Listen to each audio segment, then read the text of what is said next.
மாதரே மாதரே மாதரே மாதரே மாதரே மாதரே. வணக்கம். இது மனசு சேனல். பரிமள செல்வி. வரலாற்றுல நிறைய பெண்கள் தடம் பதிச்சிருக்காங்க. இப்பவும் தடம் பதிச்சிட்டு இருக்காங்க. இன்னமும் தடம் பதிக்க இருக்காங்க. இதுல யாருக்குமே எந்த விதமான சந்தேகமும் இருக்க முடியாது. ஆனா எப்படிப்பட்ட பெண்கள் வரலாற்றுல தடம் பதிக்கிறாங்க அப்படின்னு பார்த்தா, தனக்குன்னு ஒரு அடையாளத்தை தாங்களாவே உருவாக்கிக்கிட்ட பெண்கள் தான் வரலாற்றுல தடம் பதிக்கிறாங்கன்னு சொல்லலாம். அதுக்கு உதாரணமாக நம்ம நிறைய பெண்களை சொல்ல முடியும். அதாவது முதல்ல இந்த ஜான்சி ராணி லக்ஷ்மி பாய் அவங்கள எடுத்துக்கிடுவோமே. அவங்க ஒரு அரசருடைய மனைவிங்கக்கூடிய ஒரு அடையாளத்தை வச்சு அவங்க வரலாற்றில் தடம் பதிக்கலை. நம்ம எல்லாருக்குமே தெரியும் இல்லையா? பச்சிளம் குழந்தைய கையில் தூக்கிக்கிட்டு கணவர் இறந்து போகிறாரு. இவங்க அந்த குழந்தைய தூக்கிக்கிட்டு தன்னுடைய நாடான அந்த ஜான்சி அந்த இடத்த காப்பாற்றுறதுக்காக பகைவரிடமிருந்து அதை காப்பாற்றுறதுக்காக அவங்க வாள் ஏந்தி போர் புரியுறாங்க. அப்போ அவர்களுடைய வீரம், அவர்கள்ட்ட இருந்த ஒரு அர்ப்பணிப்பு, நாட்டுக்காக தன்னையே அர்ப்பணித்த விதம், அந்த திறன் தான் அவர்களுக்கான ஒரு அடையாளத்தை உருவாக்கி அவர்கள் இந்த வரலாற்றில் இடம்பெறதுக்கு ஒரு வாய்ப்பாக அமைஞ்சது. அதே போல் சாவித்ரி பாய் பூலே அவங்கள நம்ம சொல்லலாம். அவங்கள உடனே நம்ம சொல்லுவோம் அவங்களுக்கான அடையாளம் எதுன்னு கேட்டால் அவங்க முதல் பெண் ஆசிரியர். அதாவது பெண்கள் படிக்கவே கூடாது, அதிலும் பிற்படுத்தப்பட்ட வகுப்பை சார்ந்த மற்றும் தாழ்த்தப்பட்ட இனத்தை சார்ந்த பெண்கள் படிக்கவே கூடாதுன்னு இருந்த காலகட்டத்தில் அப்படிப்பட்ட பெண்களுக்கு கட்டாயம் கல்வி கொடுக்கணும், அப்போதான் அந்த சமூகத்தில் மாற்றம் உண்டாகும் அப்படிங்கிறத உணர்ந்து இந்த சாவித்ரிபாய் பூலேயும் அவருடைய கணவரும் சேர்ந்து பெண்களுக்கான முதல் பள்ளிக்கூடத்தை நிறுவி அதில் முதல் பெண் ஆசிரியராக அந்த பெண்களுக்கு பாடம் சொல்லி கொடுக்கக்கூடிய ஒரு பெண் ஆசிரியராக இந்த சாவித்ரிபாய் பூலே பணியாற்றினாங்க. அதில் அவங்களுக்கு கிடைச்ச அவமானங்களும் அவங்களுக்கு வந்த தடைகளும் இடையூறுகளும் நெருக்கடிகளும் ஏராளம். அது வரலாற்று புரட்டி பார்த்தா நம்ம எல்லாருக்குமே தெரிஞ்சது விஷயம்தான். ஆனால் இவங்க தனக்கான ஒரு அடையாளத்தை தானாக உருவாக்கிக்கிட்டதுனால தான் இன்னைக்கு முதல் பெண் ஆசிரியர்னு அனைவராலும் கொண்டாடப்படக்கூடிய அளவுக்கு அவங்க சாதனை புரிஞ்சிருக்காங்க. இதே மாதிரி அரசியல், விளையாட்டு, திரைத்துறை, இப்படி எல்லா துறைகளிலையும் சாதனை படைத்த பெண்களுடைய அந்த பட்டியல் நீண்டுகிட்டே தான் போகுது. அப்போ அதில் குறிப்பாக நம்ம அரசியல் எடுத்துட்டோம்னா இந்திரா காந்தி எடுக்கலாம். அவங்க நேருவினுடைய மகள் அப்படிங்கிறதுனால வரலாற்றில் இடம்பெறல. ஒருவேளை அரசியலுக்குள் நுழைந்தது நேருவினுடைய மகள்ங்கிற ஒரு இதோட நுழைந்திருக்கலாம். ஆனால் அவங்ககிட்ட இருந்த ஒரு அரசியல் சாதுரியம், அந்த ஒரு திறமை, அரசியலை நடத்தக்கூடிய ஒரு திறமை, இது எல்லாம் தான் அவர்களை ஒரு மிக சிறந்த அரசியல் பெண் தலைவராக இந்த உலகத்துக்கே காட்டியிருக்குது. அதே போல் ஜெயலலிதா அம்மையாரை நம்ம எடுத்துக்கிடலாம். அவங்ககிட்ட மொழி புலமை, பன்மொழி திறன் அப்படின்னு சொல்லுவாங்க. அதே மாதிரி மல்டி டேலண்டட் பர்சன், பன்முக திறன். அதே போல் நல்ல நிர்வாக திறமை உடையவங்கன்னு சொல்லுவாங்க. எல்லா டீட்டெயில்ஸையும் தன்னுடைய ஃபிங்கர் டிப்ஸில் வச்சுருப்பாங்க. எப்போ யார் எதை பற்றி கேட்டாலும் அவங்க அதுக்கு கரெக்டாக பதில் சொல்லுவாங்க.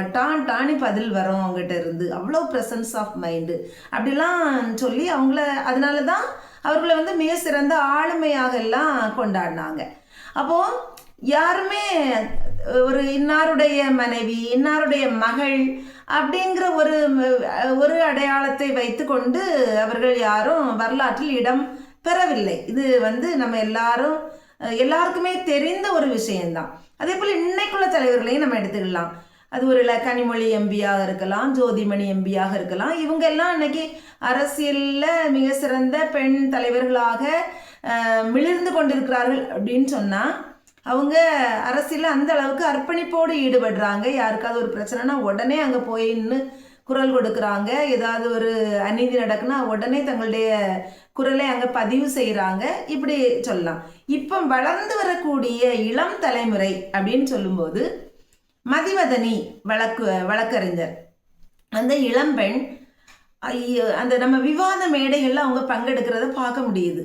எவ்வளவு ஆண்கள் பெரிய மிக்க அல்லது ரொம்ப சாமர்த்தியமான ஆண்கள் மத்தியிலையும் அவங்க கொஞ்சம் கூட தயக்கமோ அல்லது பயமோ இல்லாம தன்னுடைய கருத்தை நேருக்கு நேராக அவர்கள் பதிவு செய்வதில் மிக சிறந்த ஒரு பெண்ணாக இருக்கிறாங்க.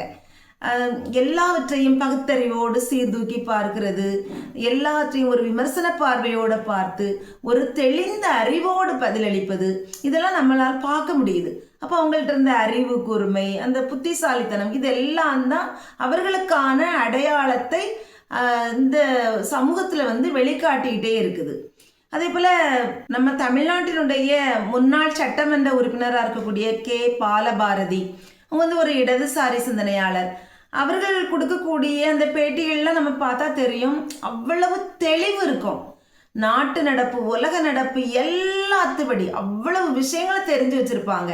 அவ்வளோ ஒரு விசாலமான ஒரு பரந்துபட்ட அறிவு உடையவர்கள், அரசியல் அறிவு இதெல்லாம் அவங்ககிட்ட நிரம்பவே இருக்கு. அதுதான் அவர்களை இந்த சமூகத்தில் அடையாளப்படுத்தி இருக்குது. இவங்க இன்னார் இப்படிப்பட்டவங்க அப்படிங்கிறத. அதுபோல் மொழி அரசி பர்வீன் சுல்தானா, அவங்க ஒரு பேராசிரியர். ஆனால் அந்த பேராசிரியர் அல்லது அவர்கள் படித்த படிப்புனால இன்னைக்கு உலகம் முழுசும் அவங்க பிரபலமாகலை. அவ்வளவு பேச்சாற்றல், சிறந்த ஒரு பேச்சாளர்.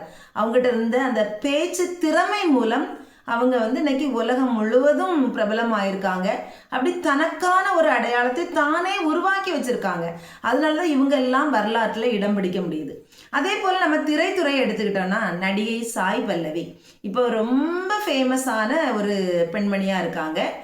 அமரன் திரைப்படம் இப்போ தீபாவளி டைமில் தான் ரிலீஸ் ஆச்சு. அது இன்னைக்கு இந்தியா முழுவதும் இந்த மிகப்பெரிய அளவில் அது வெற்றி அடைந்திருக்கு. மக்கள் அதை வெற்றியடைய செய்திருக்காங்க. அந்த அளவுக்கு அந்த திரைப்படத்தில் நடித்தவங்க எல்லாரும் சிறப்பாக நடித்திருக்காங்க அப்படின்னு சொல்லப்படுது. அதில் இந்து ரெபேக்கா வர்கீஸ், மேஜர் முகுந்தோட மனைவி, அந்த கேரக்டரில் நடித்த அந்த சாய் பல்லவி அந்த கேரக்டராகவே வாழ்ந்திருக்காங்க அப்படின்னு சொல்லப்படுது. இந்த சாய் பல்லவியினுடைய ஒரு சிறப்பு அம்சம் ஏன் இன்னைக்கு அவங்கள இந்த ஒரு உரையில் அல்லது இந்த வீடியோவில் நான் அவங்கள பற்றி சொல்கிறேன் அப்படின்னா, அவங்க ஒரு ரொம்ப சிம்பிளான ஒரு பெண்மணி. பொதுவாக நடிகைகள் அப்படின்னு சொன்னால் நல்லா மேக்கப் போடுவாங்க, தாங்களே நிறைய ஜுவல்ஸ் அப்படிலாம் போட்டு அலங்கரிச்சிடுவாங்க. ஆனால் எந்த விதமான அலங்காரம் இல்லாமல், மேக்கப்பும் இல்லாமல், இயற்கை அழகோடு நான் எப்படி இருக்கேனோ அப்படியே நடித்தா போதும், அது எனக்கு போதும் அப்படின்னு நினைக்கக்கூடிய அளவுக்கு அப்படி சொல்லியே அவங்க நடித்து எந்த ஒரு திரைப்படத்தில் அவர்கள் நடித்தாலும் அந்த கேரக்டராகவே அவங்க வாழ்ந்துருவாங்க அப்படின்னு சொல்லக்கூடிய அளவுக்கு அவங்க சிறப்பாக தன்னுடைய நடிப்பு திறன் மூலம் மக்களை கொள்ளை கொண்டுட்டு வராங்க, மக்களுடைய மனதில் இடம் பிடிக்கிறாங்க அப்படின்னு சொல்லலாம். அவங்க இப்போ ரீசெண்டாக ஒரு பேட்டியில் நான் பார்த்தேன், சொல்லியிருந்தாங்க. என்ன சொல்லியிருந்தாங்க அப்படின்னா, எங்கள் அம்மா என்ன எப்பவும் நீ அழகாக தான் இருக்கா அப்படின்னு சொல்லுவாங்க. ஆனால் எனக்கு அதில் நம்பிக்கையே கிடையாது. ஏன்னா ஊருக்காரங்க உறவுக்காரங்க எல்லாம் என்னை பார்த்த உடனே அவங்க சொல்லக்கூடியது, ஏம்மா உன் முகம் எப்படி இருக்குது, ஒரே பிம்பிள்ஸாக இருக்குது அப்படின்னு சொல்லுவாங்க. அதனால் எனக்கு நம்ம அழகா இல்லை அப்படிங்கிற ஒரு உணர்வு தான், ஒரு தாழ்வு மனப்பான்மை தான் இருந்தது. ஆனால் இன்னைக்கு இந்த முகம், என்னுடைய பிம்பிள்ஸ் நிறைந்த இந்த முகத்தை இன்னைக்கு பல்லாயிரக்கணக்கான பெண்கள் தங்களுடைய வாட்ஸ்அப் ஃபேஸ்புக்லலாம் வச்சுருக்காங்க அப்படின்னு அதை பார்க்கும்போது எனக்கு அவ்வளோ சந்தோஷமாக இருக்குது அப்படின்னு சொல்லியிருக்காங்க.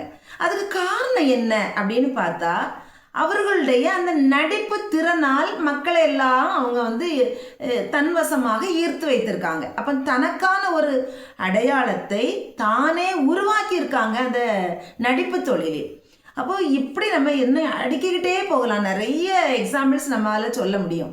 இப்போ நான் இப்போ என்னையே எடுத்துக்கிட்டோம் அப்படின்னு சொன்னால், இந்த அடையாளம் எனக்கு இன்னாருடைய மனைவி அல்லது இன்னாருடைய மகள் அப்படிங்கிறதுனால அடையாளம் அல்ல. இப்போ இந்த மனுஷி சேனல் மூலம் நான் உங்கள் எல்லாரையும் சந்திச்சுட்டு இருக்கிறேன். அப்போ நான் உருவாக்குனது தான் இந்த மனுஷி சேனல் அப்படிங்கிறது. நான் உருவாக்குன இந்த அடையாளத்தின் மூலமாக தான் உங்களுக்கு தெரிய வந்திருக்கிறேன். நிறைய பேருக்கு இதுக்கு முன்னாடி தெரியும். அது எப்படி அப்படின்னா, பலதரப்பட்ட வயதில் உள்ளவங்களுக்கும் நான் நிறைய பயிற்சிகள்லாம் கொடுத்துருக்குறேன். நல்லா பேசுவேன். அப்போ இதை பார்த்து அல்லது எந்த ஒரு கூட்டத்தில் இருந்தாலும் நமக்கு சரின்னு பட்டதை நம்ம தைரியமாக சொல்லும்போது இந்த நபர் இப்படி தான், இவங்க இப்படி தான் பேசுவாங்க அப்படிங்கக்கூடிய ஒரு அடையாளத்தை நம்ம நிலைநாட்டி இருக்கிறோம். அதன் மூலமாகவே நிறைய பேர் என்னை தெரிந்து கொண்டு இந்த மனசு சேனலுக்கு சப்ஸ்கிரைப் பண்ணியிருக்கீங்க.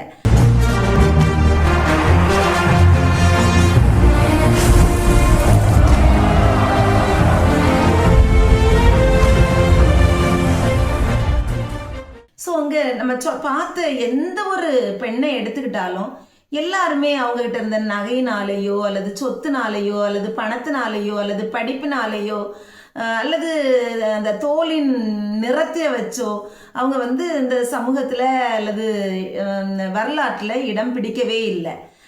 அல்லது இன்னாருடைய மனைவி இன்னாருடைய மகள்ங்கிறதுக்காக அவங்க அப்படியும் அவங்க வரலாற்றில் இடம் பிடிக்கலை. ஒருவேளை அந்த இன்னாருடைய மனைவி இன்னாருடைய மகள் இந்த வீட்டில் வசிக்கிறாங்க, இதெல்லாம் ஆதார் கார்டுக்கும் நம்முடைய அட்ரஸ் ப்ரூஃபுக்கும் பயன்படலாமா இருக்குமே ஒழிய இந்த சமூகத்துக்கு அல்லது வெளி உலகத்துக்கு நம்மை வெளிக்காட்டுவதற்கு அதெல்லாம் பயன்படாது.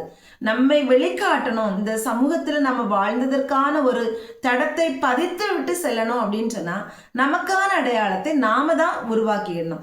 ஆனால் இன்னைக்குள்ள நிறைய பெண்கள் எப்படி இருக்கிறோம் அப்படின்னு சொன்னால் நமக்கான இலக்கணத்தையும் அடையாளத்தையும் யார் யாரோ வகுத்து வச்சிருக்காங்க, அதெல்லாம் அப்படியே பின்பற்றிக்கிட்டு வீட்டுக்குள்ளாடியே அப்படியே முடங்கி போய் இருந்துக்கிட்டோம். இந்த வாழ்க்கையே வேற யாருக்காகவோ வாழ்வதற்காக தந்த வாழ்க்கை அப்படின்னு சொல்லி தியாக தீபங்களாக நம்மளையே உருக்கி அப்படியே நம்முடைய வாழ்க்கையை நம்ம வாழாம வேற யாருக்காகவோ வாழ்ந்துட்டு இருக்கக்கூடிய ஒரு நிலைமையில இன்னைக்கு நிறைய பெண்கள் இருக்கிறோம். இல்லத்தரசிகள் அப்படின்னு சொல்றாங்க அவங்க எல்லாரையும்.